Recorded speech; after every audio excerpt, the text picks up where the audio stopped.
প্রত্যেক সপ্তাহে সোমবারের দিনটা আমি চেষ্টা করি পঞ্চামৃত সহযোগে মহাদেবের আরাধনা করার।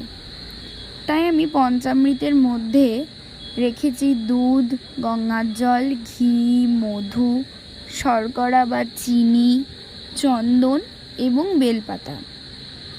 সেই মতো আমি একটি পাত্রে বেলপাতা রেখে তার মধ্যে শিব এবং নন্দীকে রাখি।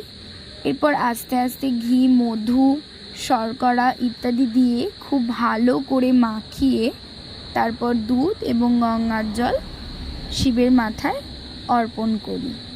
এভাবেই আমি আমার নিত্যদিনের সোমবারে শিবের পুজো সম্পূর্ণ করে থাকি। ভিডিওটা তোমাদের কেমন লাগলো অবশ্যই কমেন্ট করে জানিও। ভালো লাগলে একটা সাবস্ক্রাইব করতে ভুলো না। দেখা হচ্ছে নেক্সট ভিডিওতে।